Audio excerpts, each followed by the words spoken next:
Emmanuel Macron qui sort sa chanson Le Temps de l'Abondance avec le label France Musique.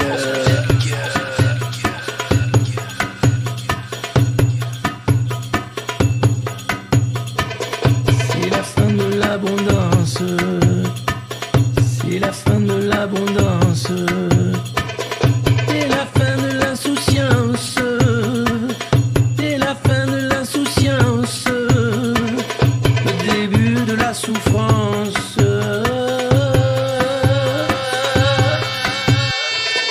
Et moi je veux que tu danses avec moi.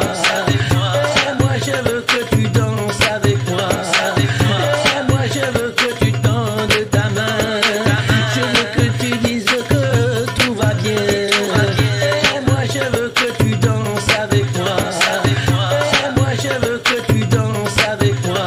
Et moi je veux que tu tendes ta main. Je veux que tu dises que tout va bien. Tout va bien.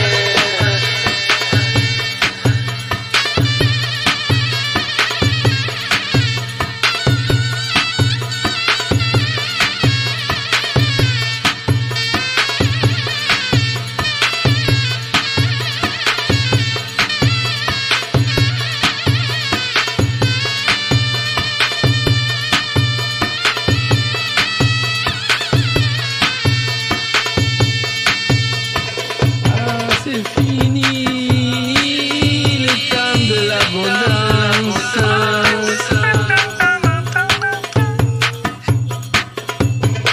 C'est fini, le temps de la souffrance.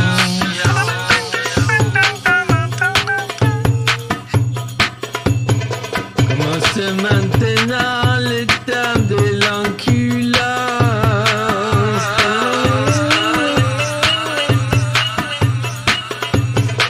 Allez, viens, je veux que tu danses. Cher Macron, cher Macron, cher Nous Macron. vivons, et cela pas simplement depuis cet été, ces dernières années, la fin de ce qui pouvait apparaître comme une abondance, celle des liquidités sans coût, celle de la fin de l'abondance de produits, de technologies qui nous semblaient perpétuellement disponibles, la fin de l'abondance de terre ou de matière, et celle de l'eau également, et c'est, je dois le dire aussi, la fin pour qui en avait d'une forme d'insouciance. Et moi je veux que tu danses avec moi. Et moi je veux que tu danses avec moi. Et moi je veux que tu tendes ta main. Je veux que tu dises que tout va bien. Et moi je veux que tu danses avec moi. Et moi je veux que tu danses avec moi. Et moi je veux que tu tendes ta main. Je veux que tu dises que tout va bien. Tout va bien.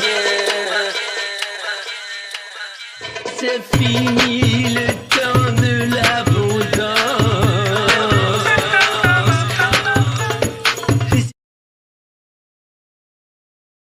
Hop, c'est mieux que le micro. Bonjour à tous. Bienvenue. Ce n'est pas une revue de presse. Ce matin, c'est un format parce que vous avez beaucoup entendu parler, j'imagine, ces derniers jours, de la sécurité et de la conférence de Munich sur la sécurité qui se passe à Munich, donc cette ville de Bavière, où on a parlé, bien sûr, de la guerre, de la paix, surtout de la guerre d'ailleurs, et d'une guerre qui va durer. L'idée est de préparer les esprits des Français, des Anglais, des Européens en général, que la guerre va s'installer. Et derrière cette conférence, dont voici le logo, la Munich Security Conference, eh bien, se cache, incroyable, mais vrai, un cabinet de conseil qui s'appelle McKinsey. Oui, lui-même, qui est à l'origine, pas vraiment, mais qui, depuis quelques années, est à la manœuvre pour inviter les personnalités, pour faire l'agenda de cette conférence de Munich sur la sécurité, pour produire aussi des white papers, vous savez, ces gros papiers qui expliquent comment l'avenir va être et pourquoi il faut investir massivement dans la défense, notamment les industries de défense américaines. Tant qu'à faire, c'est encore mieux. Et puis, vu qu'on va parler de guerre en Ukraine, la troisième des poupées russes qui se cache derrière cette Munich Security Conference, c'est BlackRock, bien sûr, qui va avoir un rôle prépondérant dans la reconstruction de l'Ukraine, puisque Volodymyr Zelensky, le président ukrainien, a déjà annoncé qu'il travaillerait main dans la main avec le fonds pour faire venir de nombreux investisseurs. Et ça veut dire que l'Ukraine va être une sorte de paradis pour le néolibéralisme, pour faire en sorte que tout ce qui est rêvé dans la tête de ceux qui veulent flinguer les États et faire en sorte que vous travaillez jusqu'à la mort, soit mis en œuvre en Ukraine. Donc après la guerre, les Ukrainiens vont doublement morfler avec la prise de pouvoir de BlackRock sur l'État ukrainien, ou du moins ce qu'il en restera. Restez connectés, n'hésitez pas à partager cette vidéo, elle est en direct, et nous allons ensemble, pendant je ne sais pas combien de temps ça va durer, on ne sait jamais avec le monde moderne, évoquer cette conférence sur la sécurité de Munich et comprendre qui en sont les acteurs et pourquoi on veut nous plonger dans une guerre durable et globale. Parce qu'on ne dit plus guerre mondiale, on dit guerre globale. Alors, la première chose, bien sûr, derrière ce logo de la Munich Security Conference, il y a la patte de McKinsey, je vous le disais, mais c'est l'histoire d'une conférence qui existe depuis les années 60, qui s'installe en pleine guerre froide pour rassurer l'OTAN sur ses capacités de faire face à l'ennemi soviétique. Depuis, elle a beaucoup évolué dans les années 60. Il y avait une cinquantaine, soixantaine de participants, très peu de chefs d'État, des seconds couteaux. Joe Biden était présent dans les années 70 déjà. Il y a toujours eu les Américains, les Européens, mais aussi Chinois et Russes. Vladimir Poutine y a tenu un discours en 2007 qui était un discours historique où il parlait justement du danger de l'ordre mondial tenu par les Américains qui font ce qu'ils veulent, en expliquant qu'il n'y avait pas finalement d'ordre mondial puisque ce sont les Américains qui décident. C'est un discours de 2007 qu'on ressort en ce moment parce qu'on est en train de lire entre les lignes et de voir que finalement Poutine lui aussi est impérialiste et avait en vue déjà de contrecarrer l'impérialisme américain. Donc important de se rappeler de cette date de 2007. On y reviendra. Avant de commencer, je vous mets le générique, le teaser de cet événement sponsorisé et globalement organisé par la société de conseil McKinsey. Vous allez voir, ça fait pas du tout peur, c'est même super sympa.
Voilà, merci McKinsey, hein. C'est pas du tout flippant, on dirait effectivement un film de Michael Bay, mais sinon c'est notre réel, enfin c'est le réel tel que vu par les cabinets de conseil.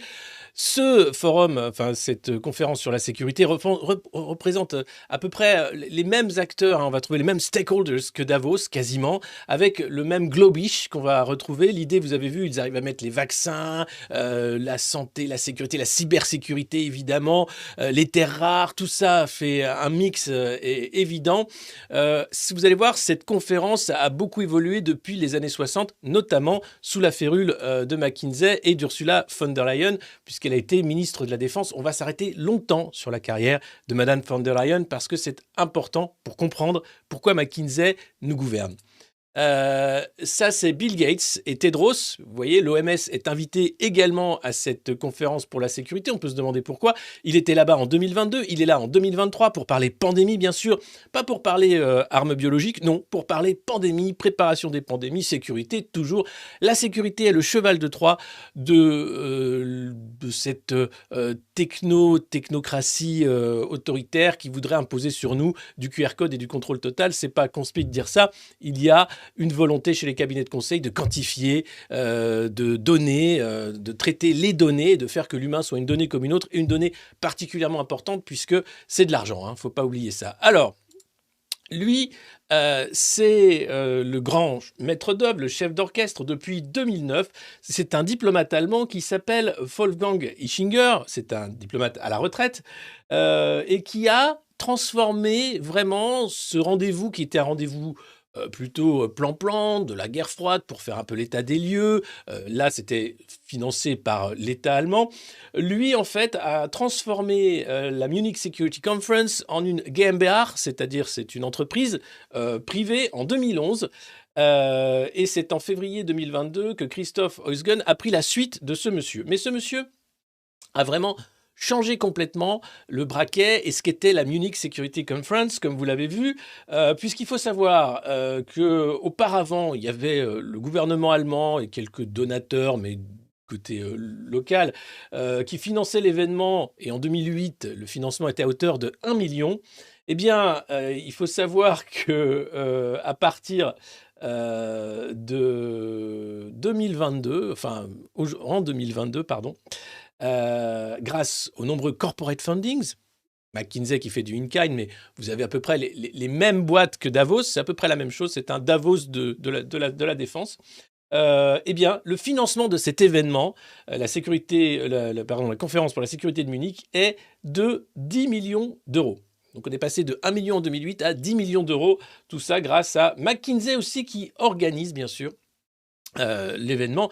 Et puis, pour être plus malin encore, la GmbH est devenue une fondation, ce qui permet bien sûr de faire un peu d'optimisation fiscale si on aide la fondation à faire cet événement. Alors c'est extrêmement intéressant de comprendre la logique derrière tout ça, puisque cet événement qui devrait être un événement d'organisation publique est devenu un événement type Forum de Davos, où on retrouve des chefs d'État, des consultants, des multimilliardaires comme Bill Gates, qui vont parler du futur, de leur vision du monde, tout ça appuyé par les documents de préparation de McKinsey. C'est Politico qui a sorti un article il y a de ça 2 jours, expliquant combien McKinsey était au cœur de la machine de la conférence de sécurité de Munich et combien cela posait des problèmes parce que derrière, ils poussent leur agenda sur l'industrie de la défense. C'est une boîte de conseil américaine d'abord, donc les intérêts américains sont évidemment bien représentés.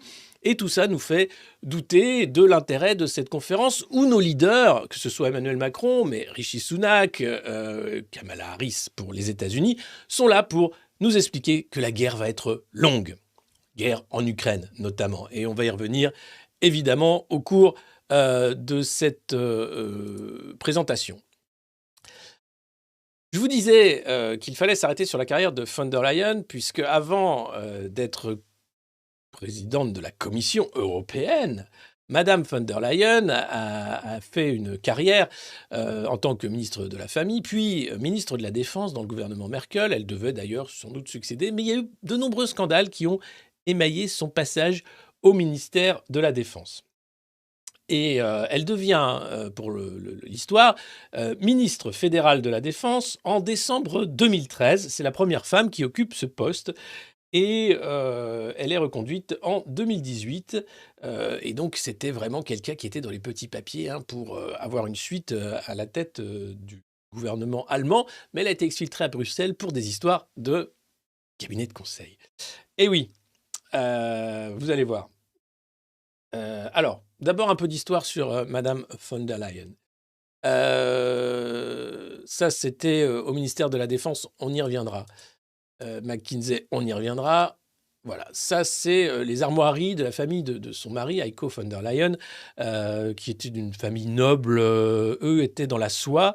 Et la famille de Madame von der Leyen, avant qu'elle devienne Madame von der Leyen, étaient eux dans le coton, avec des mariages entre les familles américaines esclavagistes et les familles hanséatiques de Hanovre, qui s'occupaient du trafic du coton et de la traite également.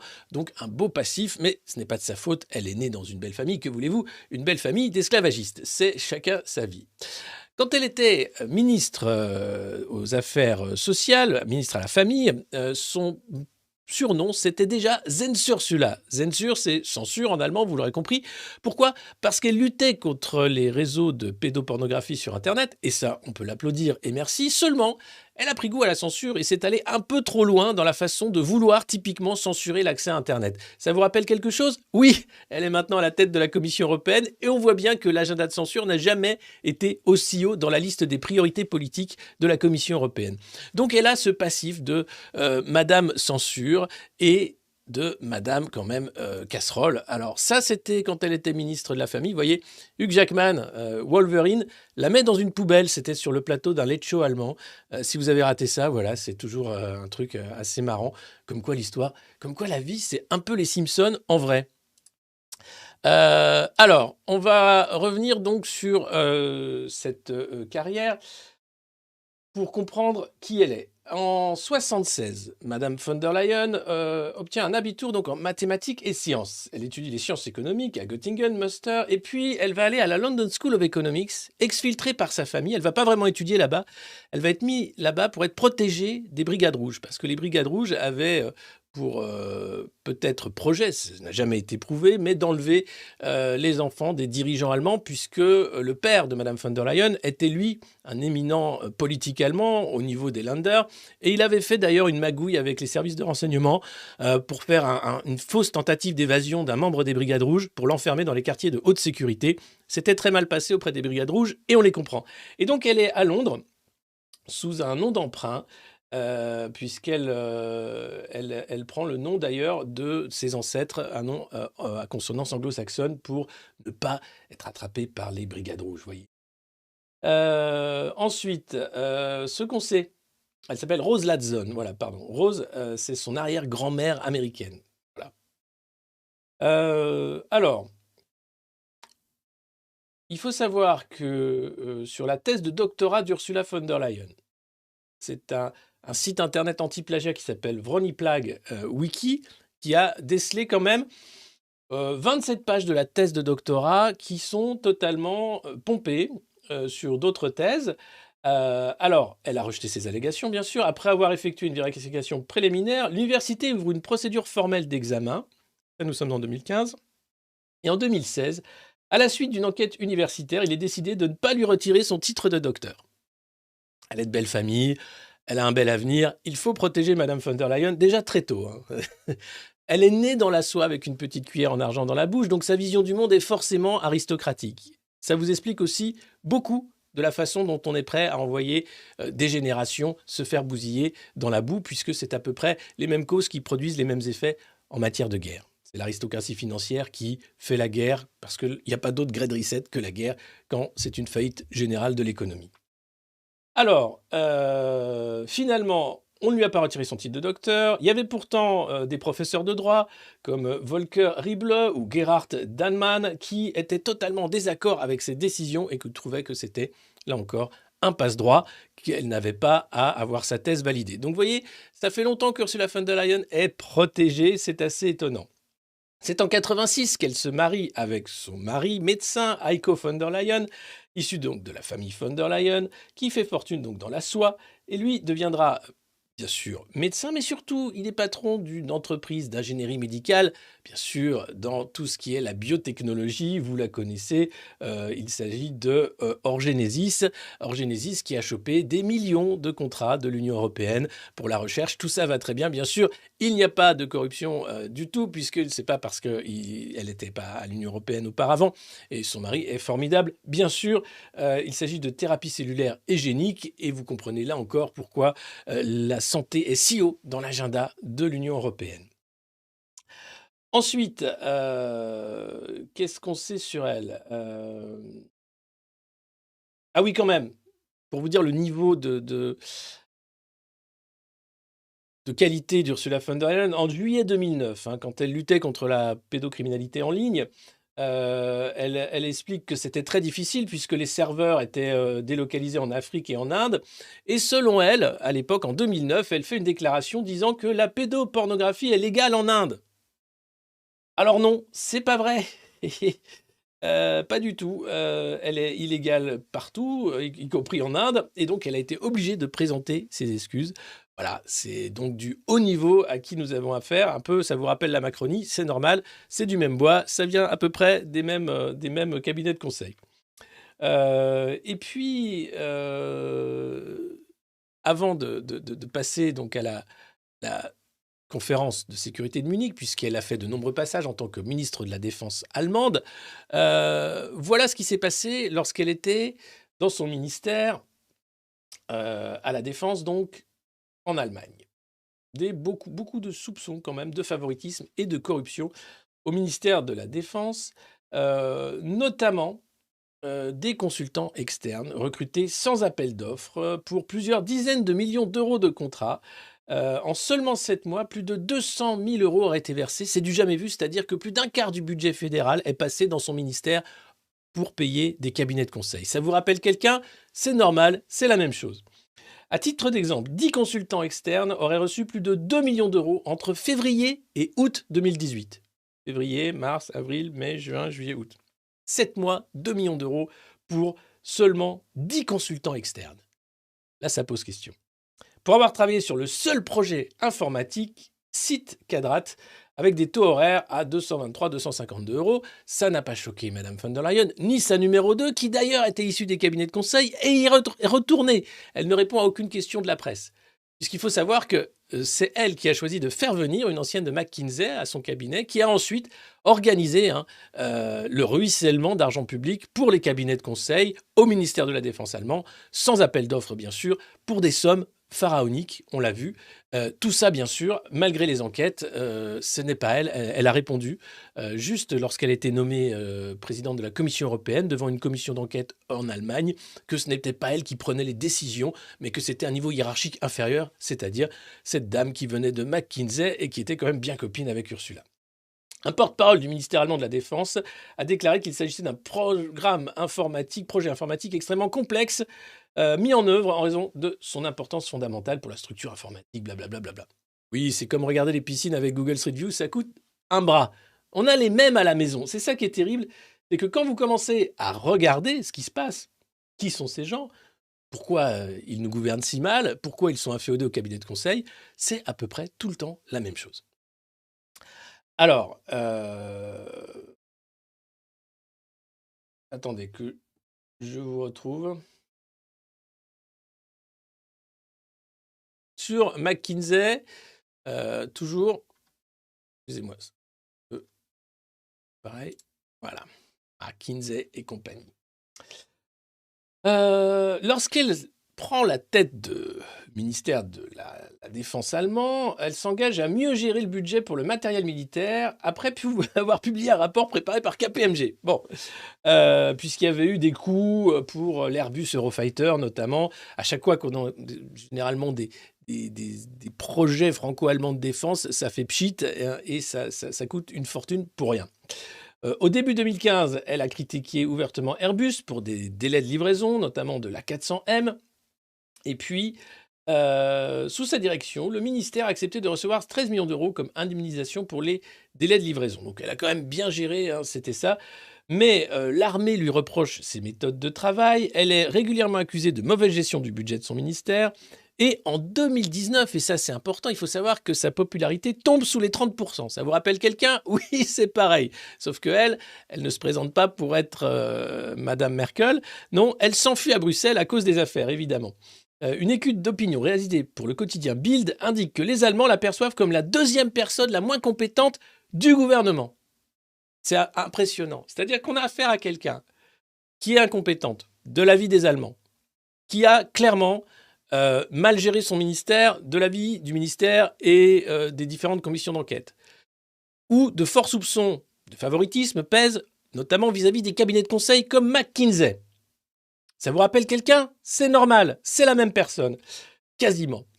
Et ensuite, donc, vu comme étant inadapté, après le Conseil européen de juillet 2019, seuls 33% des Allemands pensent qu'elle ferait une bonne présidente de la Commission européenne. Donc même les Allemands n'en voulaient pas à la tête de la Commission européenne. Mais on nous l'a mis quand même. Étonnant, me direz-vous. Pas tant que ça, si on sait pourquoi. Pardon, il faut que je retrouve où c'est. Puisque à l'époque où personne n'en voulait, c'est Emmanuel Macron qui a poussé pour que Madame von der Leyen soit nommée à la tête de la Commission européenne, allant même à l'encontre de la façon dont fonctionnaient les institutions européennes, pour remplacer Jean-Claude Juncker, ancien, lui, Premier ministre luxembourgeois, qui avait couvert, bien sûr, l'évasion fiscale de nombreuses compagnies, puisque c'était le principe du Luxembourg. Et c'est elle, donc, vue comme une incompétente par de nombreux Allemands, avec ses nombreuses casseroles au cul au ministère de la Défense, qu'Emmanuel Macron arrive à imposer à la tête de la Commission européenne. Étonnant, me direz-vous. Mais alors, qu'est-ce qu'il y a de commun entre ces deux personnages? Alors, bon, c'est sûr, il y a eu une poudre suspecte qui a été retrouvée dans une enveloppe à l'étage de la présidente d'Ursula von der Leyen. Mais non, c'est pas la poudre. Non. Qu'est-ce qu'il y a qui les lie? C'est tout simplement McKinsey. L'un comme l'autre sont liés au cabinet de conseil américain comme c'est du jamais vu. McKinsey qui a fondé En Marche en France, McKinsey qui a fait en sorte que la gestion au sein du ministère de la Défense soit gérée par McKinsey plutôt que par les fonctionnaires, alors que les commissions d'enquête en Allemagne ont bien établi que ces dépenses n'étaient pas nécessaires compte tenu du staffing et des compétences qui étaient en présence au sein du ministère. Voilà. Après, on peut continuer à faire en sorte que tout fonctionne à merveille. Cette conférence pour la sécurité à Munich, là encore, c'est McKinsey qui gère.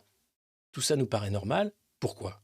Pourquoi acceptons-nous, en fait, le poids qu'ont pris les cabinets de conseil, ces entreprises privées qui sont là pour faire de l'argent, pour démanteler les États au sein même des États et faire en sorte que les secteurs privés prennent la main sur la gestion des affaires publiques, non pas dans l'intérêt général, mais dans un intérêt de profit de court terme et des actionnaires? Comment se fait-il que nous ayons à ce point perdu le pouvoir? Et ça, j'ai pas la réponse. Je veux dire, c'est un long détricotage. Madame von der Leyen, vous l'avez vu, a toujours eu les dieux qui se sont penchés sur son berceau. Après sa naissance dans une famille extrêmement riche, son père politicien, sa protection en haut lieu malgré le plagiat de sa thèse, son exfiltration du ministère de la Défense. Il faut savoir d'ailleurs que lorsqu'elle fuit le ministère de la Défense, eh bien, elle n'a effacé, évidemment, les 2 téléphones qu'elle était censée remettre à la commission d'enquête. Vous savez, les SMS. Aujourd'hui, on parle bien sûr de la fraude de Madame von der Leyen avec Monsieur Bourla, patron de Pfizer, pour l'achat à prix d'or des vaccins ARN de Pfizer.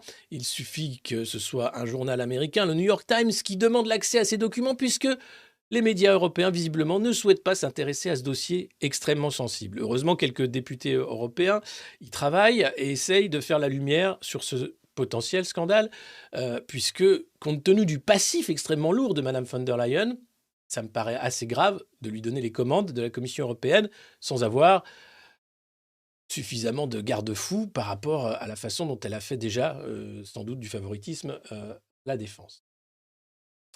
Alors, si on veut regarder en détail son passage donc à la Défense et pourquoi McKinsey est son meilleur ami. C'est donc en 2014 que Madame von der Leyen fait venir Catherine Suder, qu'elle place au poste de secrétaire d'État à la Défense et qu'elle a tenu jusqu'en 2018. Catherine Suder, elle, a été embauchée en 2000, à la fin de ses études, par McKinsey. Elle a fait plusieurs postes, notamment responsable des activités dans le secteur public, et entre 2009 et 2014 notamment. Ensuite, lorsqu'elle arrive à la Défense, Madame Catherine Suder, je vous en parlais tout à l'heure, va donc faire en sorte d'ouvrir grand les portes de la dépense publique pour les cabinets de conseil dont elle est issue. Et ça, sans aucun contrôle.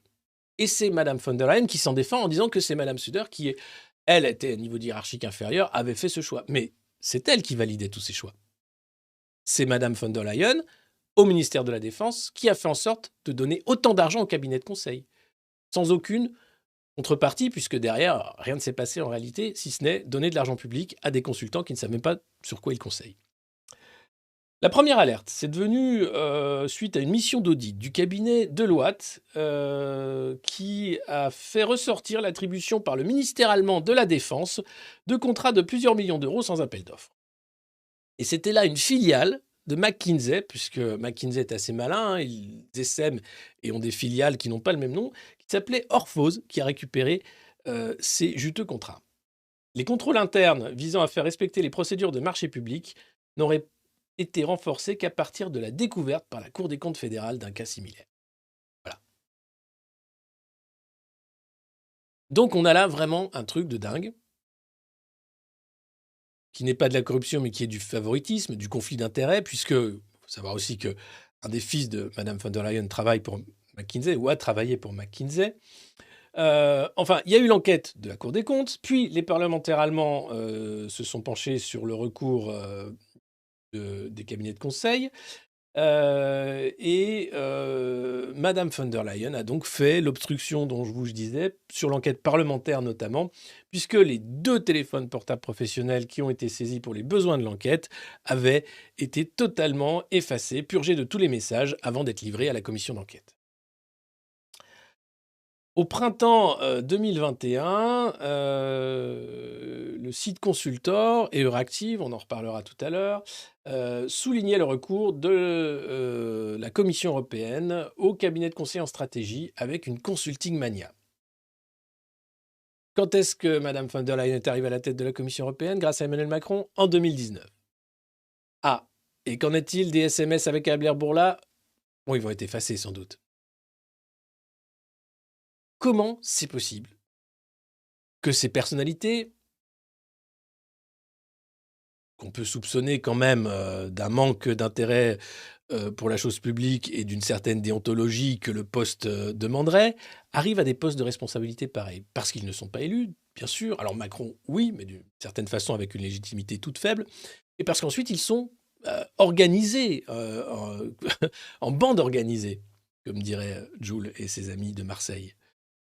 Ils sont en bande organisée et donc se refilent qui la conférence internationale, qui le truc sur le machin, qui les contrats juteux, qui ensuite la nomination d'un ministre de la Justice qui ne sera pas trop regardant, qui l'ami milliardaire propriétaire de médias qui n'enquêtera pas non plus sur ces sujets pourtant brûlants que sont la collusion et les conflits d'intérêts. Non, tout ça fonctionne à merveille parce qu'ils sont en bande organisée. Et nous sommes dispersés façon puzzle à regarder la façon dont ils nous traitent en nous expliquant doctement que la guerre va être longue. La guerre va être longue. Alors, ce qui est drôle avec Mme von der Leyen, c'est de voir l'évolution de son discours, puisqu'elle a beaucoup changé son discours en passant d'une conférence de Munich à l'autre. Revenons donc à nos moutons après la carrière de Mme von der Leyen, mais c'est important pour comprendre le poids de McKinsey dans le malheur qui est le nôtre au quotidien.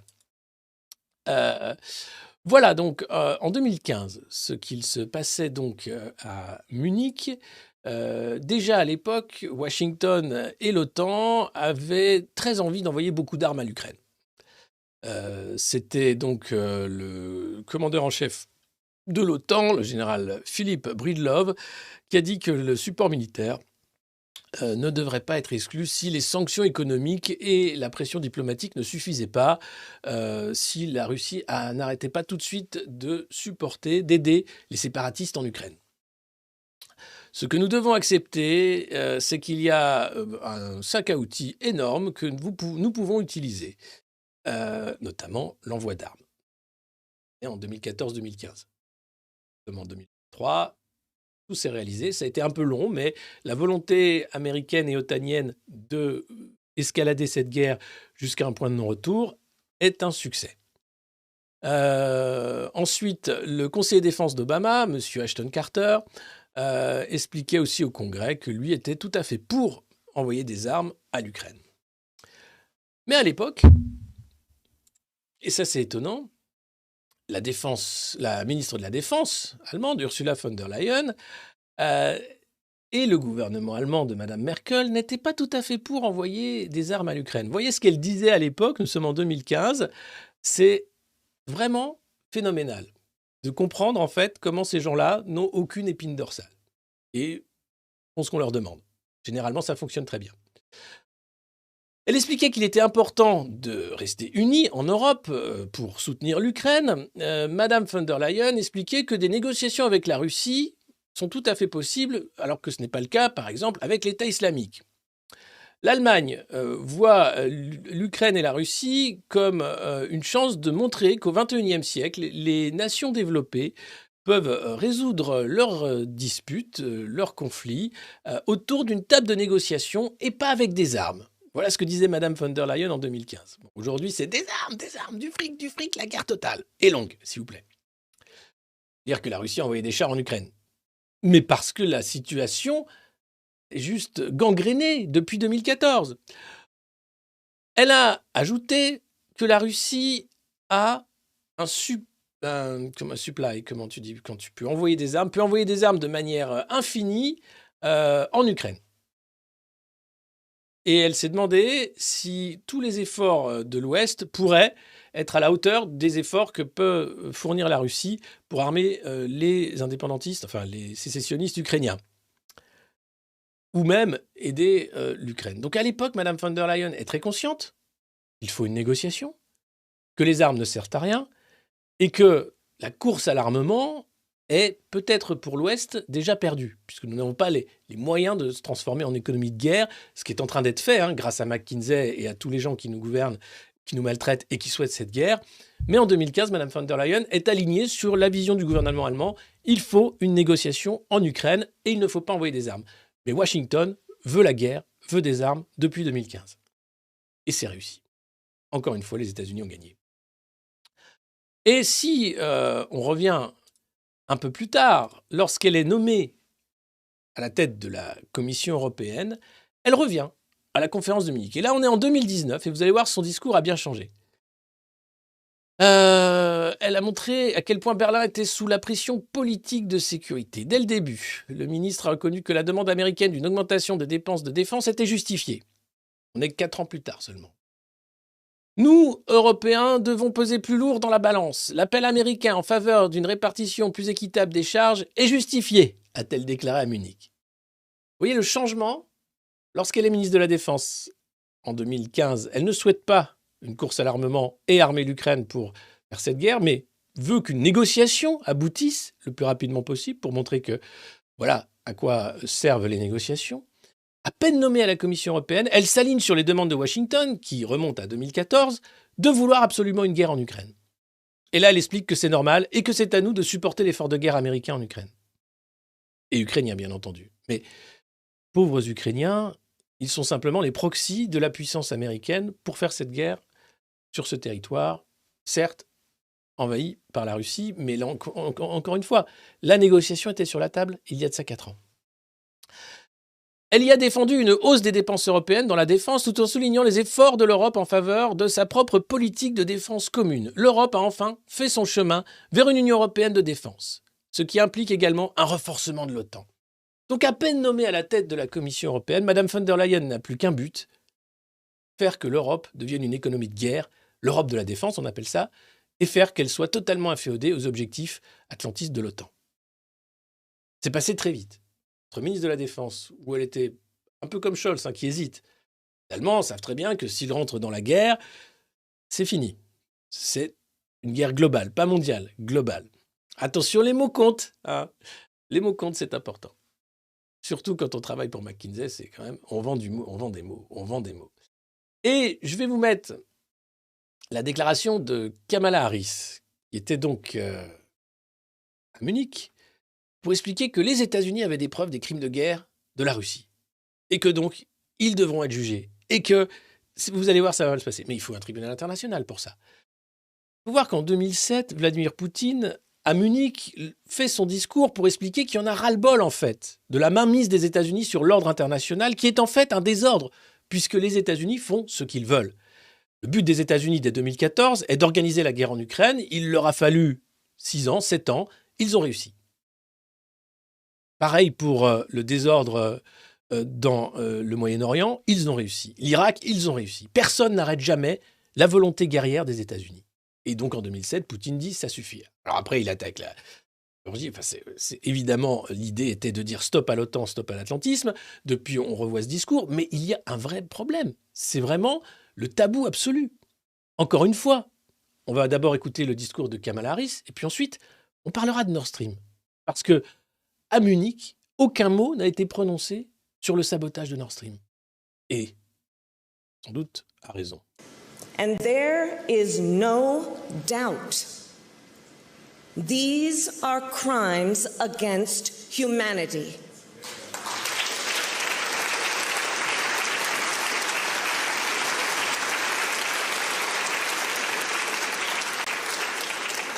The United States has formally determined that Russia has committed crimes against humanity. And I say to all those who have perpetrated these crimes and to their superiors who are complicit in these crimes, you will be held to account. In the face of these indisputable facts, to all of us here in Munich, let us renew our commitment to accountability. Let us renew our commitment to the rule of law. Bon, je suis désolé, c'est en anglais, en américain, mais vous comprenez assez bien, les États-Unis ont la preuve de crimes de guerre des Russes en Ukraine, et donc ils devront être jugés. L'idée est de pousser, bien sûr, les opinions publiques à traiter le Russe, bien sûr, de monstre, de troll, d'orque, comme le disent les Ukrainiens, et de faire en sorte que la guerre devienne globale contre la Russie qui a attaqué la gentille Ukraine. On oublie évidemment le commando Azov, on n'en parle pas. On ne parle pas non plus, d'ailleurs, j'ai demandé à Check News, de Libé, à AP Check News, dans une vidéo de l'agence AP, donc American Press, on voit des combattants ukrainiens, du côté des combattants ukrainiens du moins, arborer des sigles de l'État islamique, du califat. Clairement, c'est le drapeau de l'État islamique sur des patchs qu'ils ont sur leur uniforme. Donc j'ai demandé, est-ce que c'est vrai? Est-ce que c'est vraiment des djihadistes qui sont présents? Et oui. Alors, on sait déjà depuis l'an dernier qu'il y a une partie de djihadistes revenus de Syrie qui sont en Ukraine et qui luttent contre les troupes de Kadyrov, puisque eux sont des djihadistes qui veulent déloger Kadyrov du pouvoir en Tchétchénie. Donc il y a des djihadistes, oui, déjà en Ukraine, mais eux, alors selon les dires des journalistes, font la guerre plutôt aux troupes tchétchènes.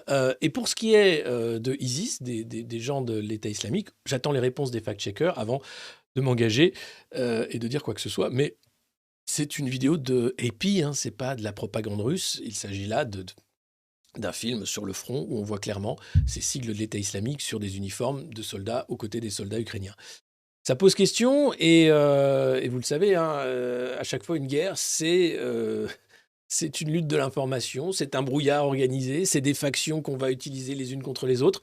C'est d'une violence inouïe et c'est des innocents qui trinquent systématiquement. Donc voilà, c'est important de savoir où on va. Kamala Harris, donc là, est en train d'essayer de pousser donc à cette levée de bouclier moral, évidemment. Il faut rappeler que le New York Times a sorti un article il y a de ça 3 jours sur, ça y est, on a les preuves que Biden a fait une frappe de drone récemment, c'était avant de partir d'Afghanistan, je crois, qui n'a tué que des enfants. Voilà, qui n'étaient pas armés. Donc, c'est pas là non plus un crime contre l'humanité. Les États-Unis, la campagne de guerre de drones d'Obama a fait plusieurs milliers de morts, on va dire, avec les dégâts collatéraux, comme ils appellent ça. Mais il ne s'agit pas de crime contre l'humanité, puisque c'est dans le cadre, bien sûr, de la guerre du bien contre le mal. C'est scandaleux. Tout comme le Vietnam aurait dû disqualifier les États-Unis à jamais d'être représentants du camp du bien ou de la démocratie. Ils y ont commis des exactions qui sont à la hauteur des crimes contre l'humanité que dénonce Kamala Harris. Mais là encore, tabou absolu. On n'a pas le droit de critiquer les États-Unis. C'est quand même dingue. C'est le seul pays qui a utilisé l'arme atomique, réellement, de façon massive sur le Japon pour voir comment ça marchait, et sans vraiment avoir de raison de le faire, si ce n'est pour dire, vous voyez, on l'a fait. C'est le seul pays qui l'a fait. C'est le seul pays qui a déclenché autant de guerres depuis la Seconde Guerre mondiale. C'est le seul pays qui a tué autant de civils innocents, 500 000 enfants morts en Irak, et Madame Albright qui expliquait que c'était le prix à payer pour la démocratie. Et jamais ils ne sont accusés de crimes contre l'humanité. Jamais on explique qu'il y a là un grave problème, puisque Washington a une politique de guerre permanente pour rester numéro 1 et sauver le dollar. C'est quand même dingue. Et donc, forcément, à Munich, il n'a pas été question une seule seconde de Nord Stream. Parce qu'on n'a pas les preuves que c'est les Américains. Oui, on n'a pas les preuves, mais écoutons Joe Biden. Let me answer the first question first. If Russia invades, that means tanks or troops crossing the border of Ukraine again. Then there will be no longer a Nord Stream 2. We will bring an end to it. How will you do that exactly, since the project and control of the project is within Germany's control? We will, I promise you, we'll be able to do it. You want ice cream? C'est pas beau ça, donc il n'y a même pas besoin d'enquêter plus avant. Alors si, bien sûr, il y a eu des enquêtes. D'ailleurs, la Suède n'a pas voulu partager les résultats de l'enquête, ni associer les Russes à l'enquête. Les Allemands se taisent. Mais pourquoi? Pourquoi les Allemands se taisent? Pourquoi les actionnaires de Nord Stream se taisent? Pourquoi tout le monde se tait dans cette affaire? C'est un tabou absolu.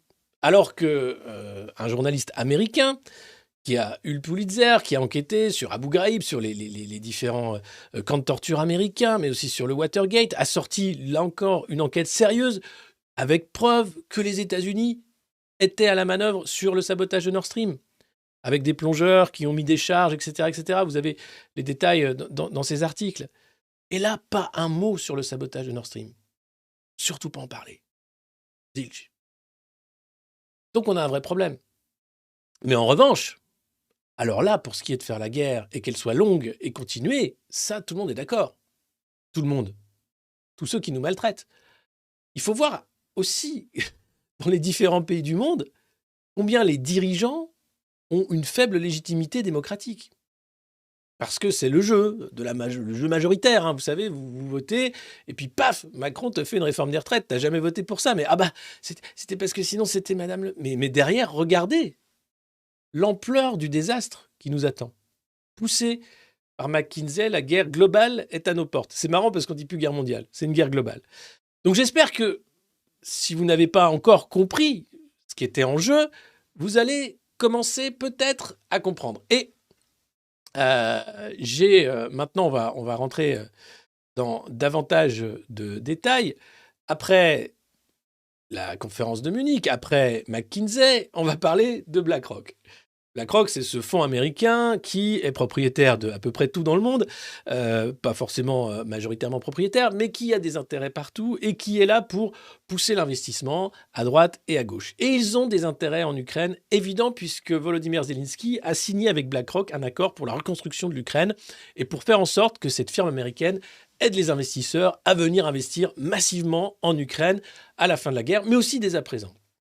Et vous allez voir, c'est assez éclairant pour comprendre comment on en est arrivé là, qu'est-ce qui fait que BlackRock prend ce poids-là et pourquoi il faut une guerre totale en Ukraine. Et ça ne va pas être pour le bien du peuple ukrainien, ni pour la démocratie, ni pour les libertés fondamentales. Je vous arrête tout de suite. Non. Les investisseurs vont inonder l'Ukraine à l'issue de la guerre avec la Russie. C'est ce qu'a affirmé c'était en janvier, le mois dernier, Larry Fink, le patron du géant américain de la gestion d'actifs BlackRock, jugeant que le pays peut devenir un phare pour le reste du monde de la puissance du capitalisme.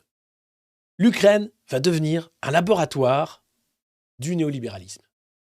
C'est enfin le pays test dont rêvent ces gens-là.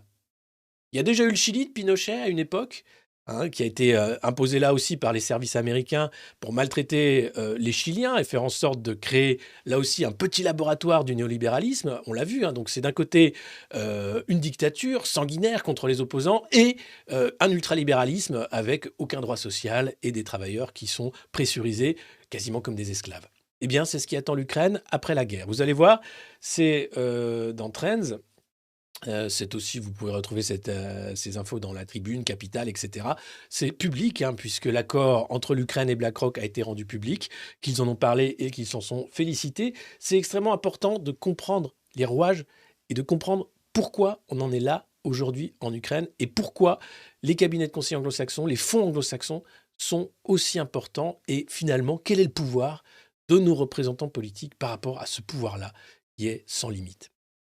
Alors, j'espère que vous aimez ce nouveau format. On n'est pas du tout sur une revue de presse, c'est plutôt du décryptage sur la conférence de sécurité de Munich, mais aussi au-delà pour comprendre la carrière de Madame von der Leyen, le poids des cabinets de conseil. Et maintenant, on va parler de BlackRock. Si vous aimez cette vidéo, mettez des pouces et puis partagez-la et parlez de la chaîne du monde moderne autour de vous. On a intérêt à se faire connaître, parce que on essaye de faire de l'information et d'éclairer sur l'information qu'on ne voit pas à la télé, parce que généralement, c'est pas des trucs dont on parle sur les plateaux télé, bizarrement. Pas bizarrement. Ah, oui, si, quand même. Donc, si la guerre se terminait relativement tôt, des besoins financiers pour la reconstruction de l'aide au pays seraient de 750 milliards de dollars. C'est pour la reconstruction de l'Ukraine, 750 milliards de dollars. C'est une estimation de Larry Fink. Ceux qui croient vraiment à un système capitaliste inonderont l'Ukraine avec du capital, a poursuivi le dirigeant du numéro 1 mondial de la gestion d'actifs. Et je ne parle pas de philanthropie. Ah non, ça, non. Mais il y aura beaucoup de philanthropie. Je parle vraiment du fait que si l'on veut reconstruire l'Ukraine, cela peut devenir un phare pour le reste du monde de la puissance du capitalisme, selon lui. Vous vous rendez compte de l'idéologie qu'il y a derrière ? C'est-à-dire que l'État ukrainien, qui était un État corrompu il y a de ça quelques années, il y a encore eu une dizaine de démissions, de mises au pas de hauts fonctionnaires et de dirigeants ukrainiens corrompus. Cet État ukrainien qui va rentrer dans l'Europe va être un laboratoire pour l'ultracapitalisme. Et on le fait rentrer dans l'OTAN et dans l'Europe. Et derrière, Macron parle de notre Europe, de souveraineté européenne. Mais ça veut dire quoi ? Que c'est un cheval de Troie en réalité, pour faire en sorte que ce que vous connaissez de la France, pour la qualité de vie, le bien vivre, les droits sociaux. Si vous ne vous battez pas, si le 7 mars, il n'y a personne dans la rue, c'est fini. Soit on décide d'être le village d'Astérix, soit c'est fini. Et l'Empire américain aura fait de nous, grâce au cheval de Troie ukrainien, un nouveau marché américain pour tous les produits frelatés, pour l'obésité, pour le diabète, pour les drogues, pour... La suite est assez tragique quand on voit le déclin de l'Empire américain. Alors, le patron américain de BlackRock a affirmé avoir discuté avec le président Volodymyr Zelensky pour exprimer l'intérêt de son groupe pour la reconstruction.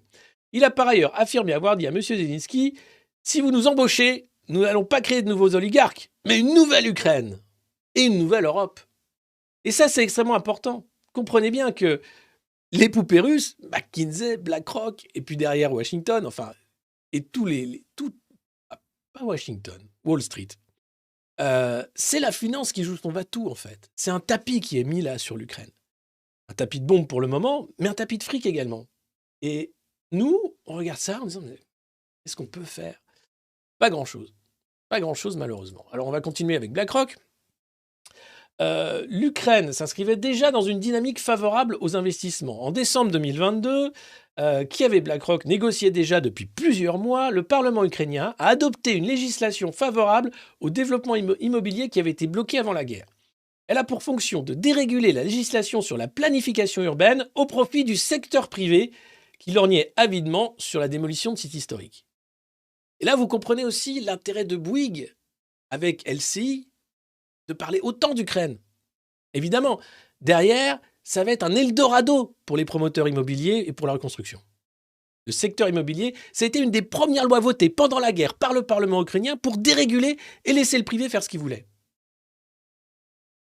C'est limpide. Et pourtant, évidemment, c'est pas des news dont on parle sur les plateaux de télé et sur les plateaux de radio. Mais il faudrait des gens qui en parlent. alors moi on m'invite plus, mais c'est pas grave, mais qui pourrait en parler, comme Michael Zemmour, quand il explique que la réforme des retraites est une énorme escroquerie.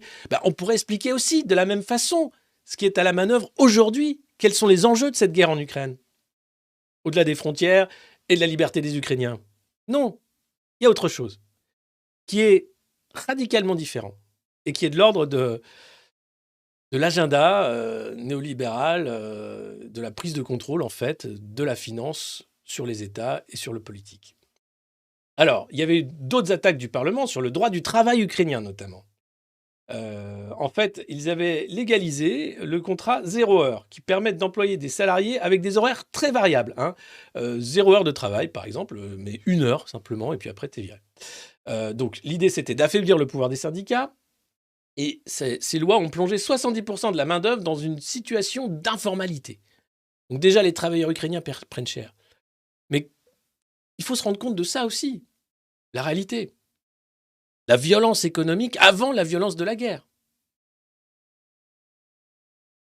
Les évolutions législatives avaient été suggérées au Parlement non par BlackRock, mais par le Bureau des Affaires étrangères britannique. Ah, tiens, bizarre. La City aussi serait à la manœuvre? Ah, mais je comprends maintenant pourquoi Rishi Sunak est le Premier ministre britannique qui a dit que les Anglais seraient les premiers à donner des armes longue distance aux Ukrainiens. Ah oui, tout s'explique. Si même le Bureau des Affaires étrangères est là pour conseiller le gouvernement ukrainien pour faire des lois antisociales pendant la guerre, mais tout s'explique. Alors, l'extrême régulation de l'emploi contredit les principes du marché autorégulateur. Elle crée des barrières bureaucratiques à l'autoréalisation des employés. Ça, c'est Zelensky qui dit ça. Vous voulez que je vous répète?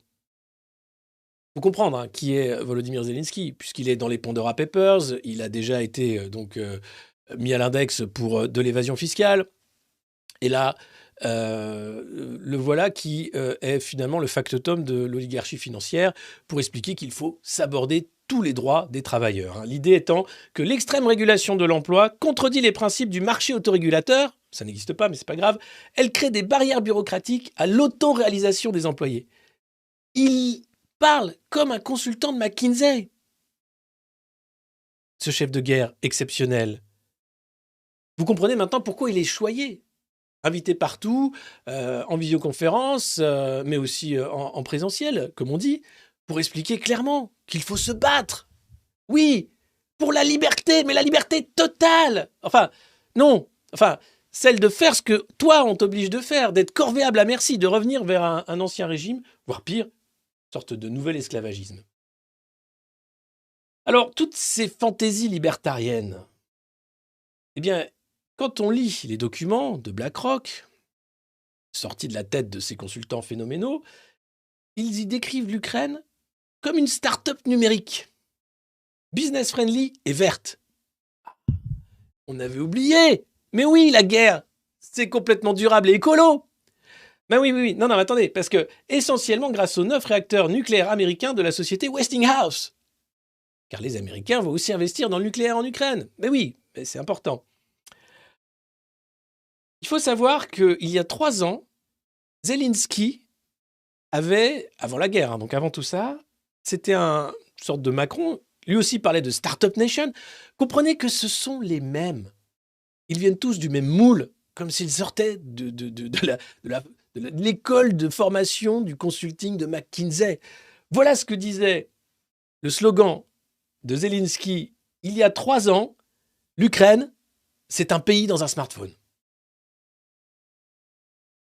Ça vous rappelle la Startup Nation. C'est quand même incroyable. Ça vous rappelle tous les délires de Davos sur la reset de la numérisation mondiale. Maintenant, j'espère que vous comprenez un peu mieux ce qui est en jeu avec la guerre en Ukraine. C'est pas seulement l'Ukraine. C'est un modèle de société. Un modèle imposé par les cabinets de conseil et la finance. Celui où vous n'aurez aucun droit. Mais vous serez heureux. Donc, on va découvrir, mais ils le savent, que les fonds dont l'Ukraine a besoin dépendent aussi de conditions plus ou moins désirables.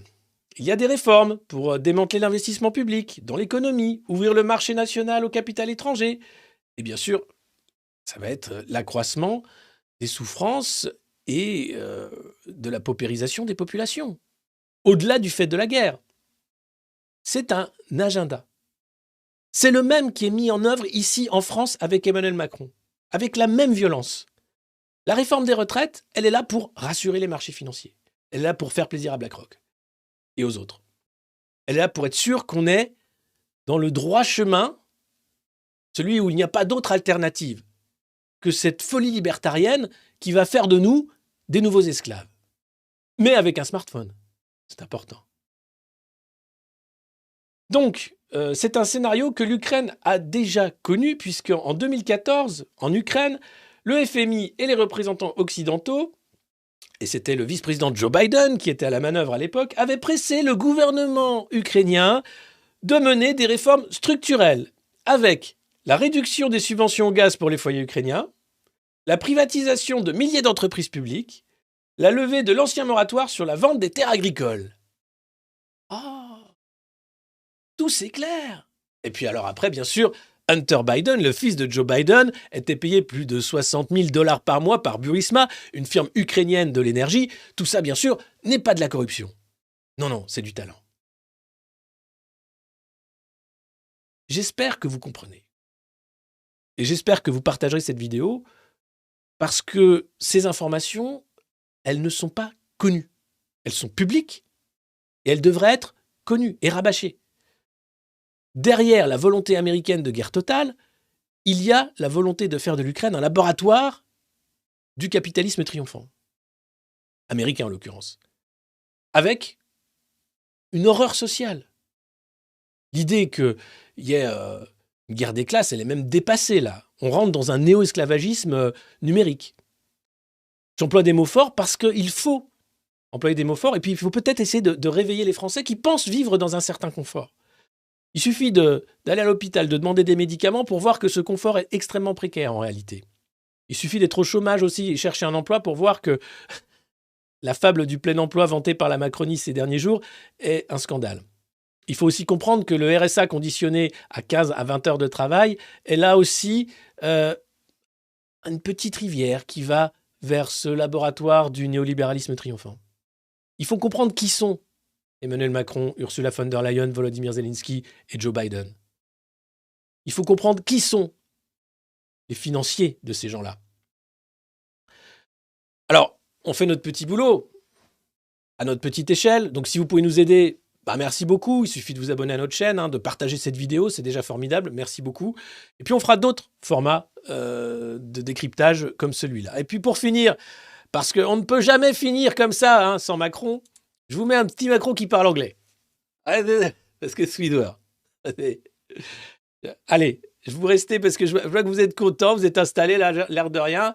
Vous allez voir, ça fait mal derrière la tête. C'est normal. Il y a encore un petit côté revue de presse. On déconne encore un peu, même si c'est très sérieux ce matin parce que c'est un nouveau format et j'espère qu'il vous a plu. Allez. Let's be clear. I don't believe one second in a regime change. And when I hear a lot of people advocating for regime change, I would just ask them for which change? Who's next? Who is your leader? Alors, l'avantage, c'est que... il parle super bien anglais, donc je vais le traduire. Je ne crois pas une seconde au changement de régime. Parce que qu'est-ce qu'il y a après? Qui est votre leader? Qu'est-ce qui se passe? Qu'est-ce qu'on va faire après tout ça? Mais Macron en anglais, hein. Eh ouais, je vous fais des cadeaux, hein. C'est mon anniversaire, je vous fais des cadeaux. Allez. To implement it. And we experienced several times during the past decade a lot of regime change in a lot of countries. It's total failure. So just you have this regime with its obsessions, its people. We want first to help Ukraine to save its territory, its people and sovereignty. And I think the question is how to twist and create an imperfect balance, allowing them to present something sustainable for Russia itself. At the end of the day, it will be something like that. It's too early to formulate it. Now, the question is how to resist, help the Ukrainians. Bon, je vous traduis rapidement. En gros, Emmanuel Macron ne croit pas à un changement de régime en Russie. En revanche, il veut faire en sorte que l'équilibre en Ukraine soit désavantageux pour les Russes, pour les amener à la table des négociations après de nombreux morts, de nombreux mutilés, de nombreux orphelins, de nombreuses souffrances, et faire en sorte que les oligarques, les financiers se mettent d'accord et tracent des lignes, ce qu'on pourrait faire dès maintenant pour éviter de nombreux morts. Mais pour ça, il faut que la balance soit du côté des Ukrainiens. La façon dont ces gens parlent de l'humain, en fait, elle est inhumaine. Ils en parlent comme si l'humain était de la valeur d'échange, de la ressource humaine. Hein. Alors, ce n'est pas le terme chair à canon, mais globalement, d'un côté, vous avez Wagner qui va recruter dans des prisons et qui envoie des vagues de mecs se faire tuer. Il n'y a pas d'autre mot. Et puis en Ukraine, c'est la même chose, avec même des commandos maintenant internationaux, polonais, italiens, mais même de djihadistes qui reviennent de Syrie, qui font la même chose. Tout ça sont des gens qui vont tuer, s'entretuer, se mutiler, mourir dans d'affreuses souffrances, pour des intérêts financiers qui les dépassent. Ça a toujours été ça, la guerre. Et c'est pour ça que je suis contre cette guerre, contre toutes les guerres, jamais la guerre. Donc j'espère que les choses sont claires pour tout le monde. J'espère que vous aurez un peu mieux compris ce qui était en jeu en Ukraine en ce moment. Ce n'est pas seulement une histoire de frontières ou de liberté. Il s'agit d'un modèle de société qu'on veut nous imposer, où le secteur privé régira nos vies, où nos vies d'ailleurs seront rythmées par le travail pour le profit. Et donc, je rappelle que le 7 mars, il y a une grande mobilisation après les vacances au ski des députés, et que donc il faudra se retrouver massivement pour essayer de montrer qu'il y a une lutte des classes, qu'on peut lutter pour nos droits, parce que cette volonté des clones de McKinsey de faire en sorte que nous n'ayons plus aucun droit social, de faire en sorte que le marché s'autorégule. Le marché ne s'est jamais autorégulé. Hein. Rassurez-vous, le marché fait en sorte que ceux qui ont le plus d'argent en récupèrent encore plus à la fin. Hein. C'est un poker menteur qui fonctionne très bien. Eh bien, règle nos vies. C'est hors de question en ce qui me concerne, et j'espère que c'est le cas pour vous qui regardez cette chaîne Le Monde Moderne. Je vous remercie de nous avoir suivis ce matin. J'espère que cette vidéo va beaucoup tourner parce qu'elle explique beaucoup de choses qui sont peu connues malheureusement et qui permettent de comprendre qui est Madame von der Leyen, qui est Monsieur Macron, qui est Monsieur Zelensky, qui est Monsieur Larry Fink, qui est Monsieur Joe Biden et pourquoi ils veulent nous entraîner vers une guerre de long terme. Une guerre en réalité contre les peuples, une guerre contre le plaisir de vivre, une guerre pour le profit, pour faire en sorte que l'Ukraine devienne un laboratoire du néolibéralisme, tout comme l'Europe à sa suite. Voilà, merci beaucoup, passez un bon dimanche. On se retrouve demain pour une revue de presse classique à 9h sur la chaîne du Monde Moderne.